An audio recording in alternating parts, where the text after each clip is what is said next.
La palabra trauma proviene del griego antiguo trauma, que significa herida. En tiempos remotos el concepto se centró principalmente en la herida física, pero en la actualidad se utiliza principalmente para referirse al producto del impacto psicológico y emocional. El trauma como una herida en el cuerpo psicológico, en la psique. Una vez enterados de que muchos de nuestros problemas cotidianos probablemente se originen en un trauma no resuelto, naturalmente sentiremos la necesidad apremiante de solucionar el problema. Generalmente se cree que estos conflictos internos pueden ser solucionados con el mero olvido, con el voltear página y seguir adelante, con el dejar atrás y echarle ganas. Pero, ¿y si en vez de liberación, este enfoque nos mantiene atrapados en el sufrimiento? ¿Y si la insistencia en la comodidad de ignorar y enterrar el dolor es exactamente lo que termina perpetuándolo? De acuerdo con Carl Gustav Jung, médico psiquiatra, el psicólogo más famoso de su tiempo, este modelo de afrontamiento no solo es inadecuado, sino peligroso. El trauma es un núcleo psicológico formado por ideas y recuerdos cargados de emoción, generalmente miedo, culpa, vergüenza, humillación o tristeza, que ha sido disociado y aislado del ego consciente y adquiriendo autonomía, lo que Jung denominó como vida propia, como si se tratase de una entidad aparte y ajena a nosotros.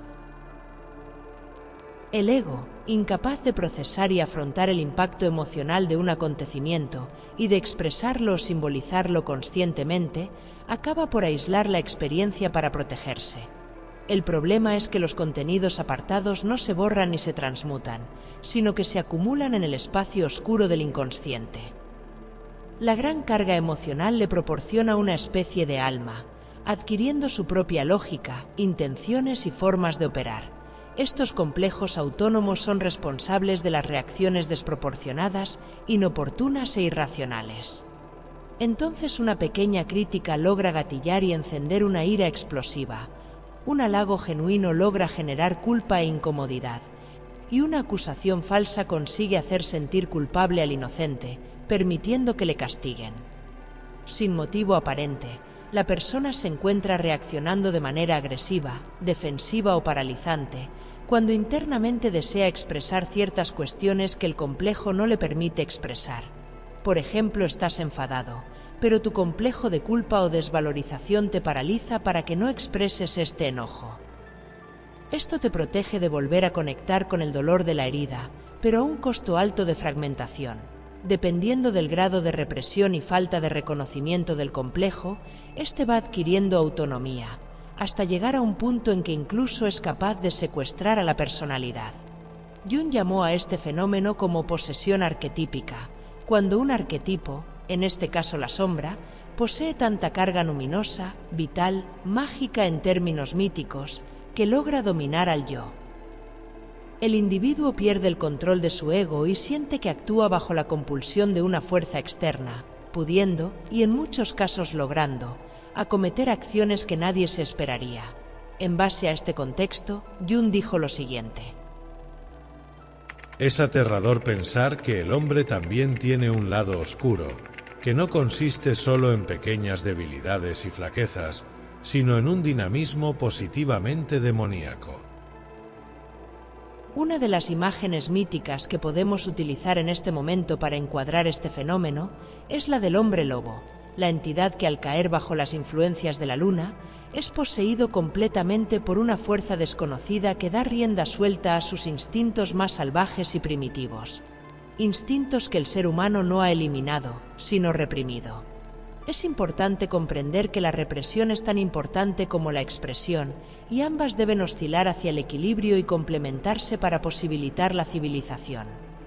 Lo que nos obliga a guardar silencio en una biblioteca, a no aparearnos en espacios públicos, a no agredir o atentar cuando estamos estresados y a controlar el morbo, que es la faceta oscura y lunar de la curiosidad. Somos nosotros los que debemos inhibir los impulsos propios para que la sociedad no lo haga a través de la cárcel o el ostracismo. Los límites deben existir y las leyes son elementos de la civilización. Pero hay un mundo de diferencia entre una decisión consciente de separar y suprimir temporalmente una parte de nuestra psique y una situación en la que esto ocurra espontáneamente sin nuestro conocimiento o consentimiento y aún contra nuestra intención. Lo primero es una hazaña civilizada, lo último una primitiva pérdida de un alma, o aún la causa patológica de una neurosis.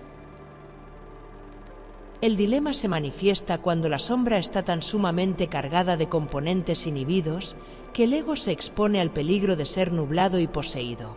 Un complejo no solucionado es como un filtro más o menos grueso en la percepción. Jung observó que el trauma no integrado tiende a manifestarse cíclicamente. El sujeto atrae y se dirige hacia situaciones que reflejan y estimulan la herida original, manifestándose en patrones de autosabotaje, toma de decisiones repetitivas que nos perjudican e incluso permanencia en relaciones sociales dañinas. Como si existiera en nuestro interior un impulso desconocido empeñado en revivir constantemente el mismo dolor. Y lo peor de todo es que al no detectar el origen del problema, muchas personas traumatizadas acaban desarrollando una forma sutil de aprisionamiento psíquico, la identificación con la víctima. El ego encuentra estabilidad y consuelo al culpabilizar siempre a un otro, a las circunstancias externas, centrando toda su atención en lo que no puede controlar, absteniéndose de mirar hacia adentro para investigar si existe alguna problemática que provenga de esa dimensión pobremente inexplorada. Lo que el ego evita al no mirar hacia adentro es reconectar y tomar conciencia de sus flaquezas y vulnerabilidades, porque allí es donde el dolor emocional permanece. La envidia, por ejemplo, es un complejo. Puede surgir por un trauma antiguo de desvalorización, el cual es una vulnerabilidad, y es capaz de sacar lo peor de un ser humano.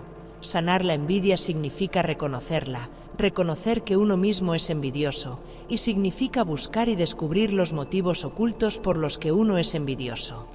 Lo mismo podríamos dilucidar del individuo que insiste en compartir su vida con alguien que abusa y destruye su confianza, como si estuviese amarrado por influencias casi demoníacas. Debe de haber un mecanismo o una información inconsciente que lo impulse a experimentar esta situación. La sombra es un problema moral que desafía a todo el ego-personalidad, pues nadie puede tomar conciencia de ella sin un considerable esfuerzo moral.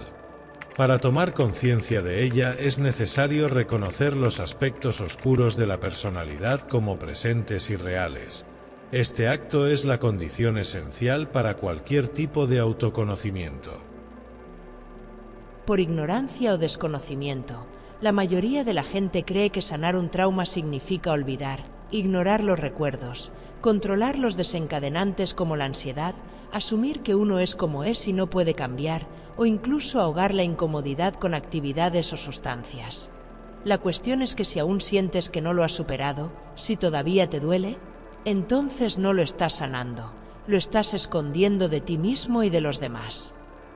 Nadie quiere descubrirse como un rencoroso, un miedoso, un infiel o un dramático, pero justificarlo no hará que desaparezca, sino provocar que la siguiente experiencia cumpla su ciclo de retorno con más fuerza, con el objetivo de despertar y transformar a los involucrados.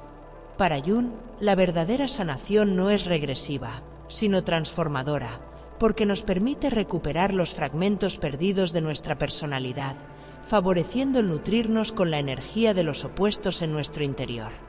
Si me molesta que el otro esté ejerciendo su agresividad, o exponiendo al mundo sus logros, o diciendo lo que le molesta, entonces probablemente necesito integrar un poco de estas energías.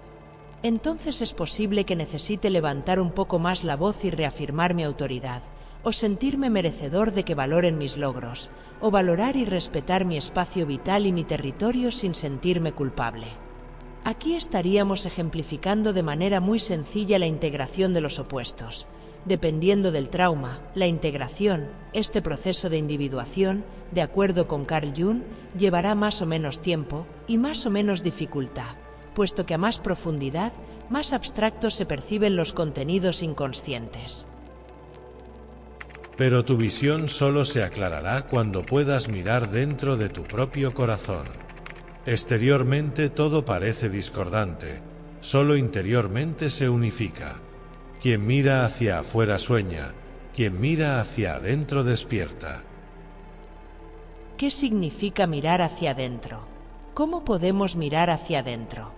Para ilustrar de manera sencilla esta experiencia de mirar hacia adentro para transformarse y despertar, vamos a poner un ejemplo.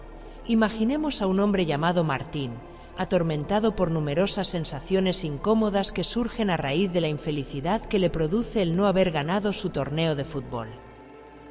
Martín llega de su actividad, se baña, se resguarda en su habitación y rápidamente abre la aplicación de TikTok para digerir el mal trago. No es la primera vez que pierde un torneo, pero sí es la primera vez en que su mundo interno está demasiado revuelto como para ignorarlo. Así que en vez de encerrar nuevamente en la celda a estos demonios que gritan, apaga su teléfono celular, se sienta en su cama, cierra los ojos y enfoca su atención en lo que sucede internamente. ¿Qué sucede?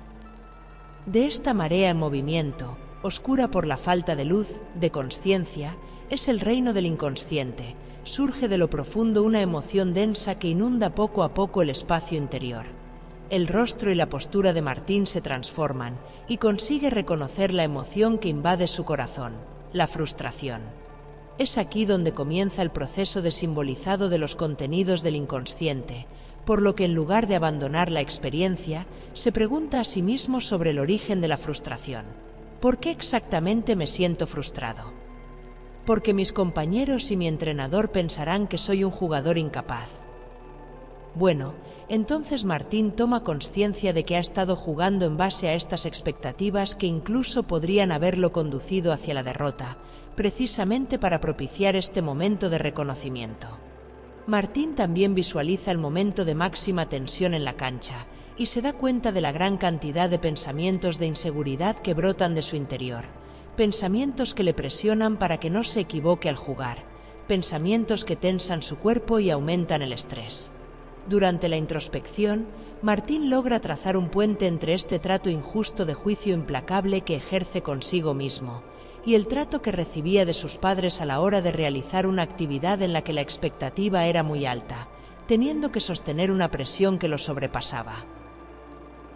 Conforme más profundo descendía en esta introspección, uniendo los puntos con ayuda de su intuición, más consciente era del origen del trauma y más consciente era del daño provocado por esta experiencia temprana. Así que inevitablemente se entregó a sentir estas emociones que brotaron acompañadas de lágrimas. Periódicamente sentía la necesidad de encender su teléfono, pero se contuvo, sentía que podía confiar en sí mismo para observar y sostener sus propias emociones. Observar es prestar atención, es escuchar lo que dicen las emociones sin ahogarlas con prejuicios o justificaciones. En este punto, uno realmente comprende la imperfección propia, la naturaleza dual que uno tiene, y durante el camino el ego es despojado de la ilusión de la perfección y el control. Comprender el origen de las cosas es importante para el proceso de individuación y simbólicamente equivale al cierre de un círculo. Si te deshaces de las cualidades de la sombra que no te gustan negándolas, te vuelves cada vez más inconsciente de lo que eres, te declaras cada vez más inexistente y tus demonios engordarán cada vez más. Este proceso de individuación, de integración de los contenidos del inconsciente, te lo puedes imaginar como una persona que penetra en el sótano oscuro de su casa con una linterna. Alumbra los elementos que yacen en este sótano con la intención de observarlos y organizarlos, y muchos de estos elementos permanecen tan fuera del alcance de la linterna que debe penetrar aún más en la oscuridad para averiguar lo que son. La diferencia con el inconsciente es que el inconsciente está repleto de vida. Incluso aun teniendo la linterna, resulta difícil ver su contenido, hay niebla de por medio. A más profundidad, más espesa resulta la niebla, y los elementos parecen moverse, esconderse y renegar de la luz. Cuando Martín siente que llegó el momento de salir de la cueva, de retornar a la vida externa y cotidiana, lo hace como aquel caballero que retorna de su combate con el dragón de los infiernos, al cual le ha robado el tesoro prohibido. Este triunfo, esta integración, la percibe como un renacimiento, como si hubiera recuperado una pieza perdida que le devuelve una vitalidad que no sabía que tenía. Esta vitalidad, esta alma, estaba encerrada en el corazón del dragón, que una vez degollado, se rompe el hechizo que atormentaba al mundo, la psique de Martín. Solo en nuestro abismo podemos encontrar la fuente ardiente de la vida.